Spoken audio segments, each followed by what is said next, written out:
નમસ્કાર મિત્રો, મારા વિડીયોમાં તમારું સ્વાગત છે। હું તમને લક્ષ્મણ 14 વર્ષ સુધી કેમ નથી સૂતા તેના વિશે જણાવીશ। લક્ષ્મણ જ્યારે શ્રી રામ સાથે વનવાસ જઈ રહ્યા હતા ત્યારે તેમની પત્ની ઉર્મિલા પણ તેમની સાથે જવા માંગતી હતી, પરંતુ લક્ષ્મણે એને ઘરે જ રહેવાનું કહ્યું। વનમાં લક્ષ્મણે રાત દિવસ રામ અને સીતાનું રક્ષણ કરવાનું હતું, આથી એમણે નિંદર ઉપર વિજય મેળવવા માટે નક્કી કર્યું। એટલે નિંદરની દેવી નિદ્રાની પૂજા કરી અને પોતાને 14 વર્ષ સુધી નિદ્રા મુક્ત કરવા વિનંતી કરી। નિદ્રા દેવીએ લક્ષ્મણને જણાવ્યું કે નિંદરનું સંતુલન જાળવવા માટે એના બદલે બીજા કોઈએ નિંદર લેવી પડશે। આથી લક્ષ્મણે નિદ્રા દેવીને એની પત્ની ઉર્મિલાને નિંદર આપવા વિનંતી કરી।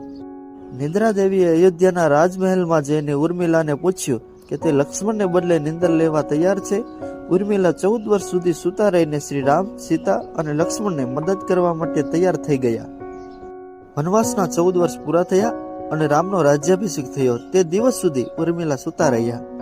ઉર્મિલાએ આવું ન કર્યું હોત તો લક્ષ્મણ રાવણના પુત્ર મેઘનાદનો વધ ન કરી શક્યા હોત, કારણ કે મેઘનાદને એવું વરદાન હતું કે માત્ર ગુડાકેશ જ એનો વધ કરી શકે।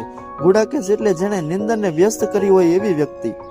શ્રી રામના રાજ્યાભિષેક વખતે લક્ષ્મણ મંદ મંદ હસતા રહેતા હતા, આનાથી બધા આકળાતા હતા। રામે આવું કરવાનું કારણ પૂછ્યું ત્યારે લક્ષ્મણે જણાવ્યું કે 14 વર્ષ સુધી એણે નિંદરને પરાસ્ત કરી છે, પણ હવે નિદ્રા દેવી એની ઉપર કાબુ થઈ રહ્યા છે અને થોડીક વધારે ક્ષણો આપે જેથી શ્રી રામનો રાજ્યાભિષેક જોઈ શકે। જો વિડીયો સારો લાગ્યો હોય તો મારી ચેનલને લાઈક કરો, શેર કરો અને સબસ્ક્રાઈબ કરો।